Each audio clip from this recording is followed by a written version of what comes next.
خاله مشکل حج نیست. رفتی؟ حج رفتی خاله؟ ما اگه یک چیز بگویم شاید ناراحت شوی.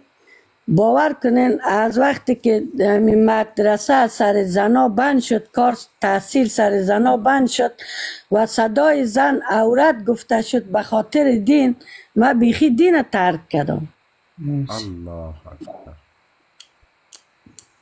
الله. گفتم وقتی که دین تحصیل سر زن بند میکنه، وقتی که دین صدای زن عورت میدانه، وقتی که دین به زن میگه تو کار نکو، پس این دین نمیتونه برحق باشه. گفتم خدا حافظ دین، خیرم و جهنم میپذیرم، ولی نمیخوایم که زن در این دنیا بی سواد و جاهل و بدون کار و وظیفه، خصوصا اولادش خود شوهرش در این تاریک کشته شده باشه، اونان از کجا بیاره بخوره؟ شما کدام چرا دین ایال قبول کردن خاله؟ نه دیگه وقتی که اجداد ما دین مسلمان به ترک کردم، دیگه دین خواد چی به دردم خورد؟ دیگه دین هیچ دین قبول نکردیم. هیچ ما دین. نماز روزه ای چیزا را بیخی نمیخوانین؟ نه دیگه گفتم که دیگه وقت نماز میخواندی خاله؟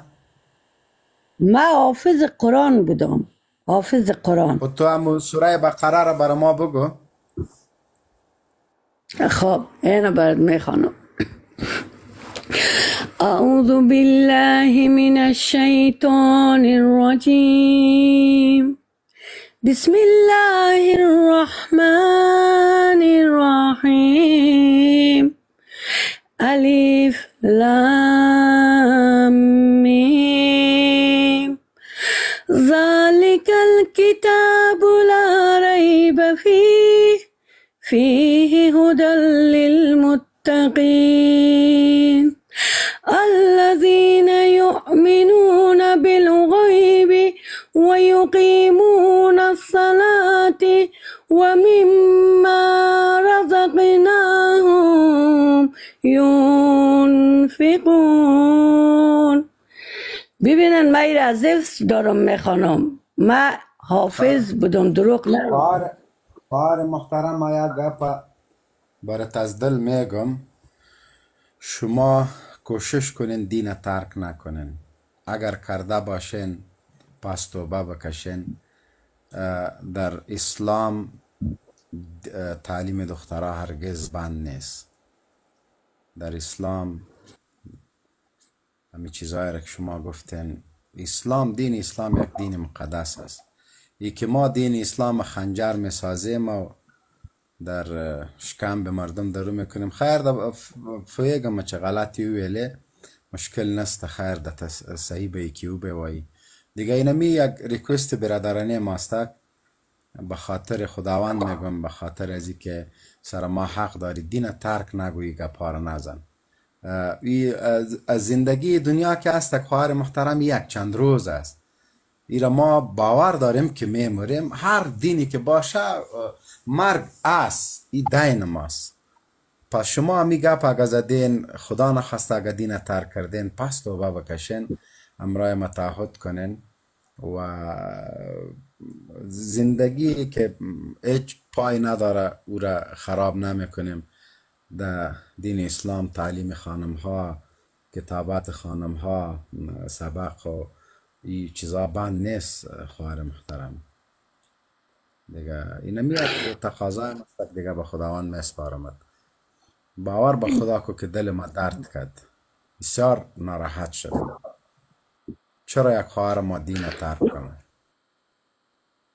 این تنها انتقامی بود که ما از دین گرفتم که چرا تو یک انتقام نیست، زنای امرای خودتان ظلم میکنین، امرای خودتان ظلم میکنین و ایگا پا ببین صاحب، زنی که پرورش دهنده مرد است، زنی که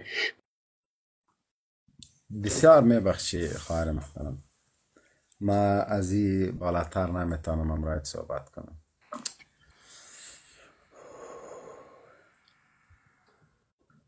داسې حال د شیخه سړی حیران پاتې سي. زه یوه خبره تاسو ته کوم چې از دست شما نه، از دست ما نیستک. چې مونږ باید ډیر کوشش وکړو په عموم کې ټول مسلمانان چې هغه د دین په دایره کې داسې څه ونه کړو چې چاته سوال په دین باندې پیدا شي. ګناه زه کوم، زه کوم. جنرال صاحب یوه خبره ده ښه، انسان چې داسې حالات ته رسېږي هغه د خپلو اعمالو له وجې له برکته رسېږي، په خدای کې دین رسوي. ولا چې خپل عمل د انسان نه وایم شیخه، یو سړی ده، یو مسلمان ده باید منافقت ونه کړي، یو مسلمان غلا ونه کړي، یو مسلمان زنا ونه کړي، یو مسلمان بچه بازی ونه کړي، یو مسلمان دا عادتونه باید د اسلام په خاطر بیا بالخصوص چې چا ګیره پرېښود هغه د ډېر احتیاط وکړي. نو بس دا خو جنرال صاحب داسې نه ده چې د اسلام یا د دین تناب له ګیرولو پورې تړلی دی یا دوی هغه وکړي. دا یو سپېڅلی دین ده. وروره چې ګیره دې پرېښودله بیا به ډېر احتیاط کوې که نه. جنرال صاحب زه یوه کیسه درته وکړم په لایف کې دا خبره په کار هم نه ده.